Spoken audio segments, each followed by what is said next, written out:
Don't put egg in your noggers. And don't talk to the coppers. Only listen to the podcast from Anthony Rogers.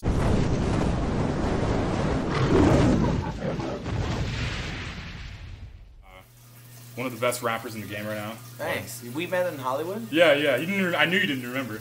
Yeah. So what was the situation? This guy was rapping on Hollywood Boulevard. I have a picture somewhere on my Facebook. It was like probably like 2009 if you're doing anything. I don't. It was either 2009 or like 2010. I wasn't doing it back then. No, it had to be within the past 3 years. 3 years. No way. Maybe you weren't going on this name, but you were rapping on the Hollywood Boulevard basically. And then like I have a picture with like cops like beating the fuck out of somebody behind you on the picture. It was like you rapping, sitting on an amp rapping, and then like you had like Hollywood Boulevard within there. The past 3 years. Maybe it was. I don't think it might have been 2014. No, it was. I was on tour out there. It was 2014. It wasn't the first time. Yeah. No. I was. No, that's right. Yeah, it had to. That's when I like just started. Yeah, you were. That was 2014 probably. Like in November. That was right after I got hacked by ISIS. You got hacked by ISIS? Yeah, public info. 2014 November. Hacked by ISIS. It was at the high point of the PR campaign. That's crazy. Which is so sick to say. But I remember because in 2014 is when I started rapping after I got booked for Warped Tour, and I'm like, oh, I got a job all summer. Now I'm just gonna go rap on the street and make more money. But it looked dope. Like it was actually like it sounds retarded, but it actually was dope as fuck. Like the view. I have a cool picture. I'll try to find it on my Facebook and put it in the video like after somewhere in here. But yeah, it's here. It's right here.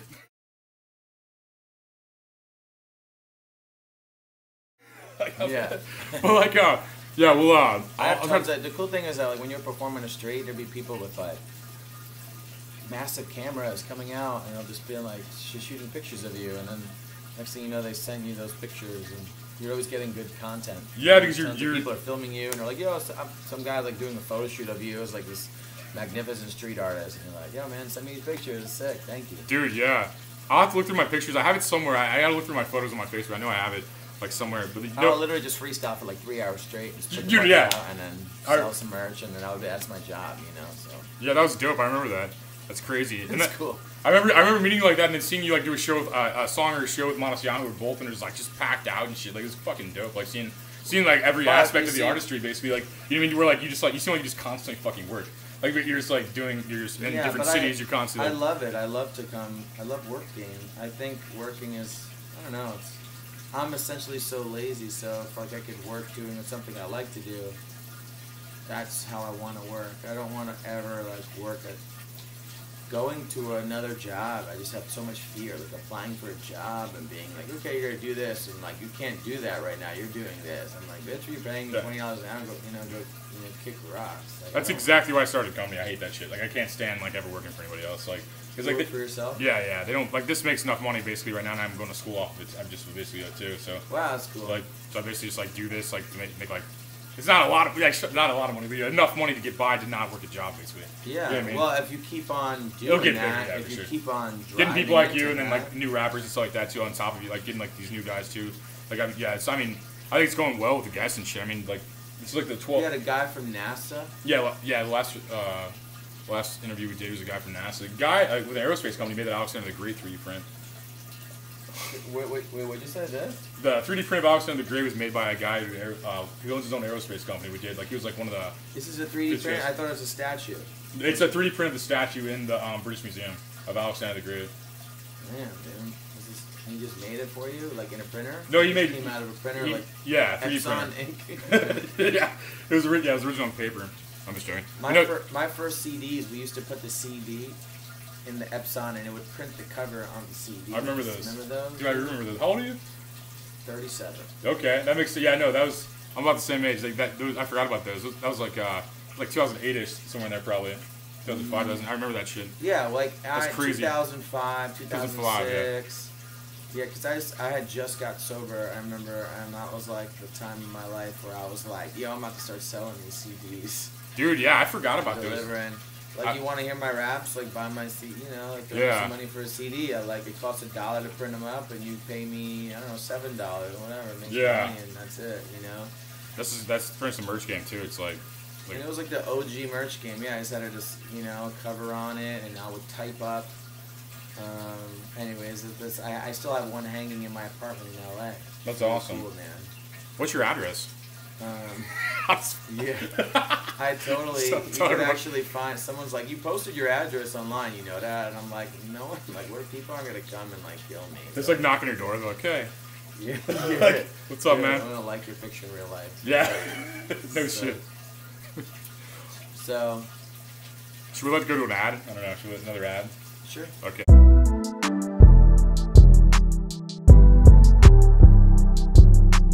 Ooh, big head on the beat. Welcome back to the greatest show in the universe. Thanks for watching from your parents' basement, wherever you're watching from. Thank you. God. Appreciate it. So, it's taking you so long. I gotta say, I really love the aesthetic right back here. That's why I like keep the interviews here, basically. It's like, I want to see how many fucking famous people I have on the couch. You know what I mean? Well, I was like looking at this. It's like pleasant to look at. Yeah, the whole thing's good. It's funny looking at yourself. They're very lucky to be able to see us right now. This background. Yeah, I know. It's pretty cool. They're honored, like. So you have a new song out, yeah. It's so funny. Like, I got a new song out. Like, it used to be a new album, and I was like, I got a song. Yeah. It's called Otherside of Happiness, and it's with this group called Alvarez Kings from Sheffield, United Kingdom. We lived on a bus together in 2015 on Vans Warped Tour, and they had a song called The Other Side of Sadness, and so like I restructured that and made it called The Other Side of Happiness. I have like a very oxymoron thing, like rap theme. I'm like, okay, sadness is to happiness. It's to, you know, cleanliness, dirtiness. You know, like it's a clean kitchen, dirty kitchen. You know, Keurig coffee. You know, pour over. You know, whatever. You know? Yeah. So I did Other Side of Sadness. I did Other Side of Happiness with the original hook. And we shot a video in Paris, which was really cool. My buddy Ed Jansen, who shoots a lot, he shot the Spanish video. Have you ever seen a video? It's like a Spanish Hebrew rapping song. No, it sounds dope though. He shot this thing called Half a World Away, which is also in Paris. And he shot another video called Been Down. Man, we shot a lot. And he shot my song in, we shot a song in Krakow, Poland, and Auschwitz about the Holocaust, and that was super intense. I shot a video in Auschwitz? We did like a little bit of video. Like I brought him because we did a bike ride together. So there's this thing called Ride for the Living, which there's a Jewish community. You know, the JCC is St. Louis. They have a Jewish JCC in Krakow, Poland, which ironically is like, the irony is it's like one of the only places that doesn't have security at a JCC. It's just like you can kind of walk in because it's like really, it's actually very safe for Jews in Poland. In comparison to 7 years ago.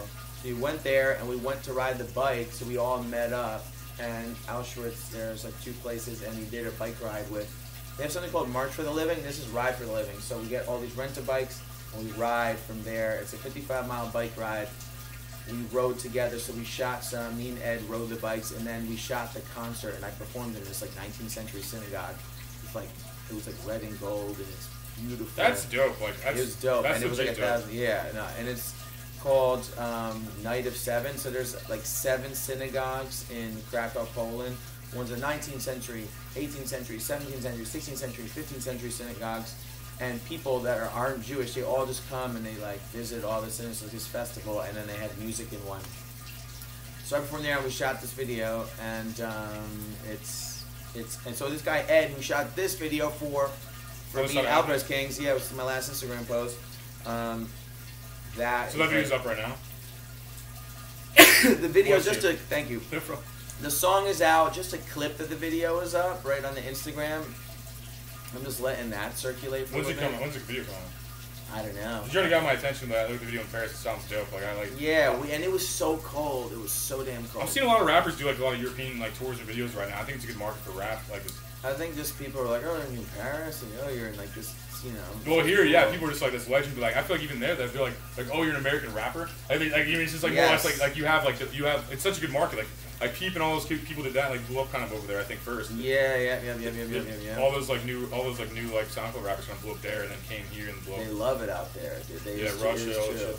Yeah, they're blowing up in Russia. It's like, it's nutty, especially like the emo sort of rap, you know. That is weird, yeah.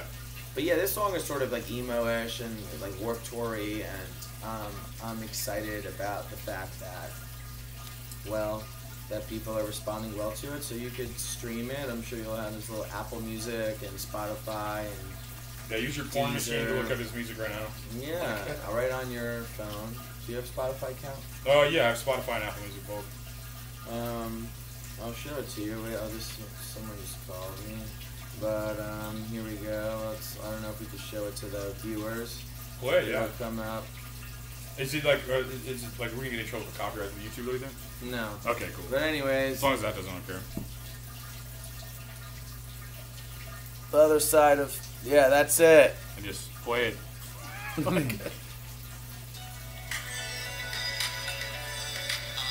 mean, yeah. You're like a more Jewish Mac Miller almost. Like, have you ever been compared to that? Yeah. Like a more Jewish Mac Miller. Yeah, a lot of people. The flow's kind of like that too, almost like. Yeah, I'm like rapping super emotional.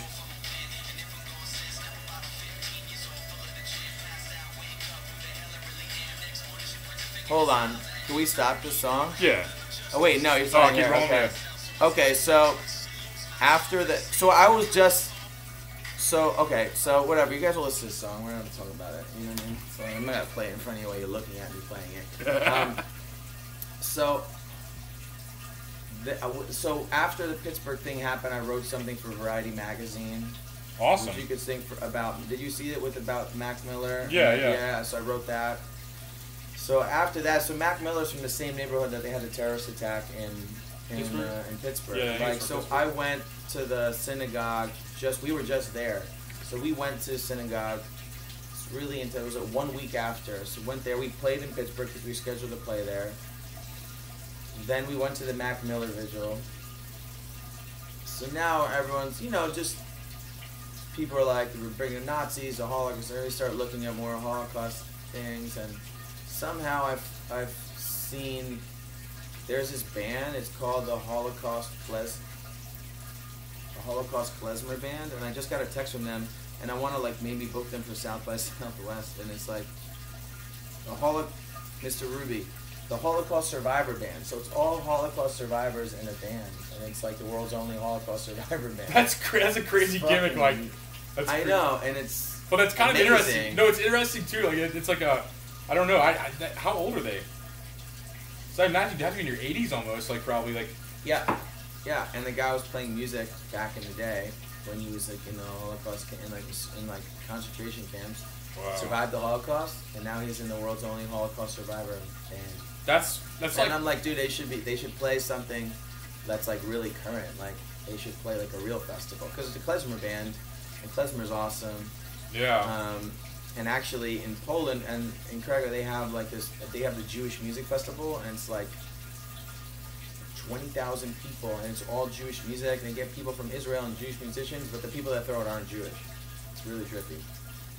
And they kind of bring in all this stuff, but I'm gonna chat with them. So I just got a text, and I'm just I'm kind of stoked because I'm I wanna book the band, Yeah, if you had that with you did a tour with them, that would kill. That would probably kill. Rap with that kind of music too. Yeah, klezmer. Oh, dude, it's so great. And I don't know, I'm just excited. Anyways, I just thinking out of the box. I like doing cool Jewish shit. I thought shooting a music video, writing a rap song about there was one rap song about the Holocaust which was done by this dude Remedy from Wu-Tang. I don't know if you remember it. It was back in the day, Wu-Tang Killer Bees. It was called Never Again. It was the pinnacle of what any Jewish rapper would. He was the first guy because it's Wu-Tang, right? So they're street ass dudes. And we're from Jersey, and it's right by Staten Island, and you're bam. And that birthed a lot of besides the Beastie Boys, it birthed a lot of young Jewish kids love rap. Mac Miller once tweeted out Jewish kids love rap, and it's true. That is true. College Jewish kids, they all just they rap. Yeah, I didn't know they rap. I knew they loved it. I knew most of them loved it too. White Jewish kids just like to rap, Ashkenazi Jewish kids. I don't know. It's they're into hip hop. But hip hop's so universal language. It's a new rock and roll. Pretty much it's a new It is. So many rappers are just everyone's. But that's why I wish you'd seen the show. But it's because I have a drummer. It's it's not me, but I have a drummer. He wants if you go to any other food bar, I'll go. Any other venue? I may go see another. I'll probably see another city before I'll see you here, man. I feel like the venues here kind of suck. I don't know. The Pageant would be sweet. I played the Pageant once. The Pageant's epic, yeah. I mean, the Pageant's epic. Yeah, it is. You know, what's else? The Firebird. There's no middle ground places between like that and like nothing in the Pageant almost. There's no middle ground place. Or maybe Delmar Hall or something, but outside of that, there's no real like place you to pull 500 people. You have to pull like fucking like 2,000 or some shit. Someone offered me a gig last night in Festy, Missouri. Do you know where that Festus? is? Festus, yes. Okay, yeah. Maybe we'll go there. He's at a restaurant. It sounds like Missouri. He wants to do a dinner and a comedy and a rap thing, and I'm like, he's like, you're so funny, and I'm like, funny how? Funny like I amuse you? No, I just watched Goodfellas last night at this place in where I stayed last night from a guy that found me from the food bar mailing list. Yeah. That once gave Iggy Pop cocaine. Oh really? Mm-hmm. That was the story. So it's his fault. I mean. You know, Iggy Pop. I mean, the only reason why he's still alive is because he probably doesn't do it. Yeah, but so this new song is about back to the song after the Holocaust klezmer band, Survivor klezmer band. The tags in the video are gonna be great. Holocaust Survivor klezmer. You gotta check them out. I'm going to. Gotta check them out. One because it's so positive because they've been through such dark stuff and they just come out with and you know, just like the internet people are just so negative. That's why like I hate the kind of internet. Like today I released my song and I'm like, yeah, I'm not gonna be on the internet today. I'm like, no, you're supposed to be on the internet day for song. I'm like, I don't want to deal with it. Yeah. But we'll put that on the webpage link too. If you came here through the website, it's on the link. If you came here through YouTube, it'll be on the YouTube info. Yeah, I mean the song is gonna We'll the go to song Spotify, Apple Music, stuff like that for them. It's gonna be, you know, I just want people to listen to it and they're gonna be like, wow, this guy. It's like a deep, darker song. So, because a lot of my stuff is lighthearted and funny music, but I deal with a lot of dark issues for my own self. But I just utilize that outlet. Yeah, just like comedians are like, no shit, Rob Williams, really funny, but they're going through some dark shit. I was pretty much only funny when I was not happy. Like I'm like really happy now, so I'm doing like podcasts and movies. And shit. Like when I was like miserable, I'd be a fucking comedian. I just like traveled a bunch and just like made people laugh like for some reason. I don't know why. Like as soon as I met my girlfriend, like I was kind of like became a happier person and kind of just went into like I'm shooting a movie like next or 2 weeks at a penitentiary out here. And like you're shooting a movie at a penitentiary? Yeah, a haunted penitentiary, being like a psychic out there. And we're What's the movie about? It's just basically taking a psychic to a place that's supposedly haunted and has spirits and shit. And like it's gonna be on like Amazon and some other shit. Like, but I'm just saying I went from like that to like I went to ripping off ghost hunters from like being funny. Like not literally, you know what I mean? Right. To make fun of myself, I could say that. But more or less, like it's just like I feel like artistry, you almost have to be a form of miserable. And like I don't know how you're still touring it. Like it's like I feel like I lose my mind. I feel like I'm just getting started. Man. No, you are. No, I feel that too. Your vibe and stuff. But I'm just saying like I don't know how like I meant touring is like it's like I couldn't do that constantly. Like this thing I hate about comedy. I did it for like a couple of years. I did probably like 3 or 4 years, and I'm just like like I just don't even want to leave my fucking house anymore. let alone fucking like do like. It's it gets down when you're like, man, I know I'm so good. I really know I'm good. Yeah. Like not to brag, like I know I'm dope. You know. I know my show's better than a lot of people. I know I got a better hustle than a lot of people. I know my songs are produced by a lot of great producers. And I know I got a lot of followers out there. And how do I get them to come to a show? And it's sort of like you measure your success. Your success isn't measured by a ticket sale. And then when you have like expectations of being like, oh, I'm here in this town and only 10 people came to see me in Iowa City. Or, you know, 8 of them were from the opener. And 2 people came out to see me. And you know what? Like, that's what 1 million views on the internet equates to around America. 5 people per city. Yeah, sometimes. That's what it is. Like, you might think it's, oh, no. No, like, people watch you and it's really nice and that's it. And go back to lives. But, like, some people are like, oh, you know, it's like... Yeah, I felt it was the same thing with comedy. Like it'd be 5 people or 500 though. Like you'd have the in between. There was not much in between. Lil Xan had a song with 100 million plays or whatever, and like that equates to 100 million. 1 million equals 5 people, so 100 million equals 500 people. Yeah, no shit. So I mean, he has 500 people in every city coming to see him. You see what I'm saying? Yeah, no, wow. I never thought about that. It's actually terrifying to think about. So it's crazy to think about. If you have 100 million plays, you get about 500. It's basically kind of true, right? Because you're going to play the Pageant or play around. So 500, and then when you have 500 people that are coming to see you, maybe they'll bring a friend, so it'll be 1,000. And it keeps growing and shit too. Yeah. Yeah. I feel like guys. I think you have a stronger like long-term game than a lot of those guys with the face tats and shit. Like, I'm not saying all of them are like that. Like, I think like Tracy like has some long-term game, and I think like Big Head has some long-term game. But I think guys like Zan don't have much. Little Tracy. Yeah. I think he has a sick long-term plan. But I think like guys like Little Zan don't really. I think he's got too egotistical and shit like that. To where I think you have more of like a marathon aspect. I think to where like you're just like you're constantly going, and you're like and you're all these areas where like and you're not like getting fucked up and shit. Like not that I know of at least. You seem coherent at least. You don't seem like a dude who's getting shit faced, and that's how you fucking do success. I've been sober that's 14 plus years. You know, I've been. Well, that's how you hold on to success. Right? Yeah, I mean, no, because you can't be popping pills. It. You can't be popping fucking pills every day and still be successful. Like you're gonna stay where you're at, and you're gonna fucking then all that's gonna pass you by, and then you're just like, oh, what the fuck am I stuck with? You know what I mean? But if you're like sober, you're constantly evolving. You're constantly like just like doing shit like this. Like, I mean, you'd be passed out still if you're on pills. It's like it's fucking noon right now. You'd be passed out right now if you're still if you drink, you're fucked up too much. You know.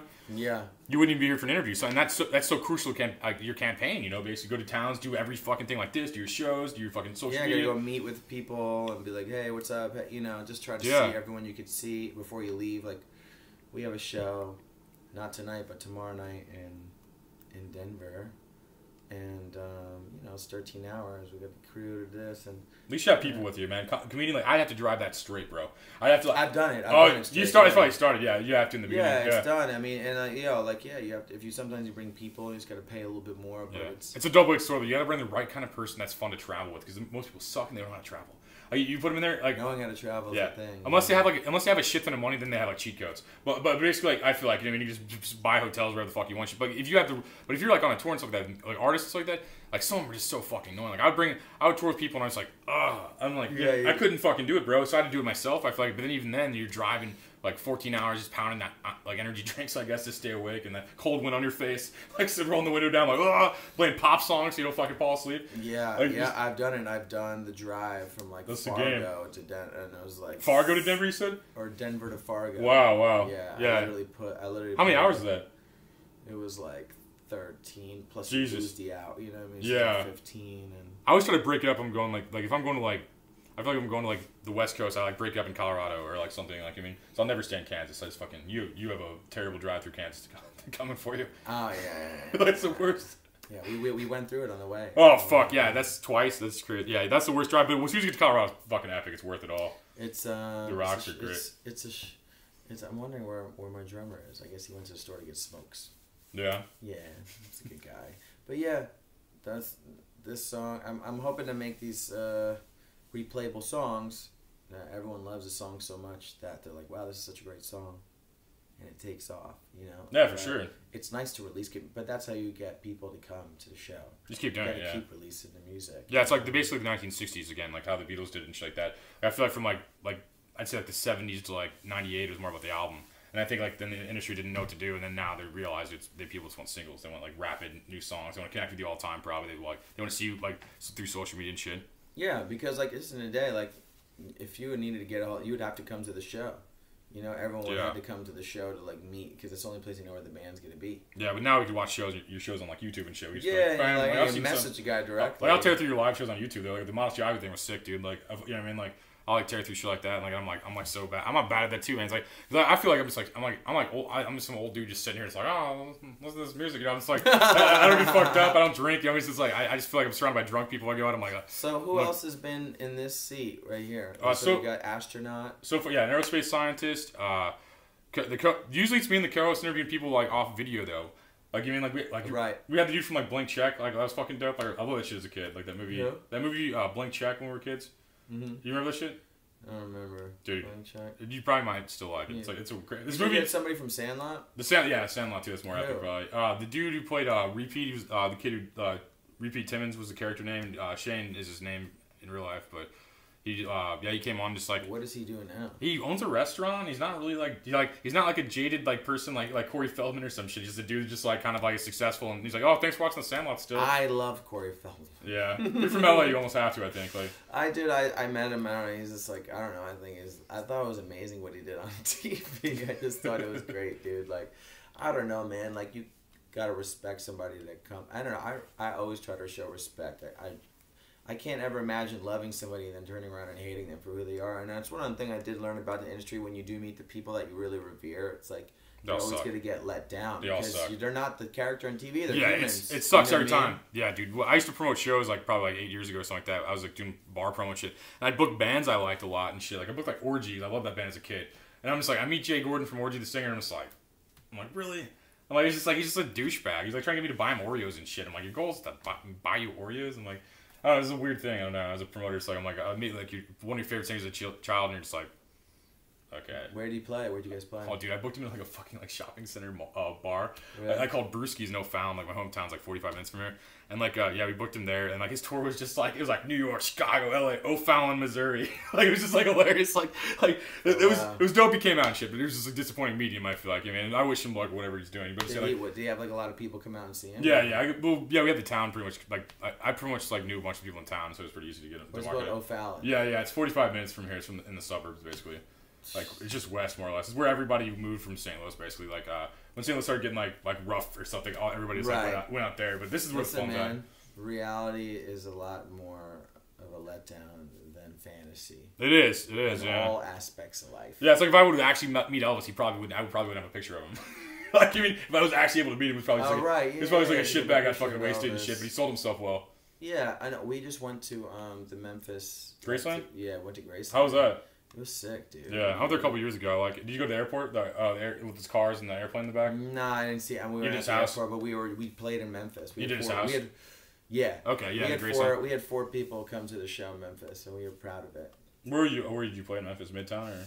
Hightone Cafe or something. It was pretty much of a dump, and we loved it. Memphis is a fun town. I go there for the barbecue quite a bit. This is pretty close from here. I just think, like, we're on the road, and we're playing these shows, and, like, it's stupid to miss out on the culture of a city if you do. You know what I mean? Like, in Memphis, like, go take a picture at Elvis's house.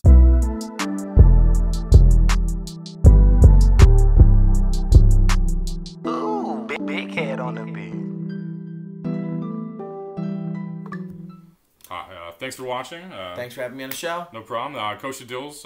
Follow him on Instagram. It's somewhere on the screen. We'll put it somewhere. I have YouTube, Instagram, Facebook, Snapchat, Periscope, website. I have all kinds of things. Yeah, so check out his music. Give him a follow. Check him on his tour or any other future tours. Just say hello to me on the internet. Cool. Like and subscribe to this video or channel or whatever. Bless you.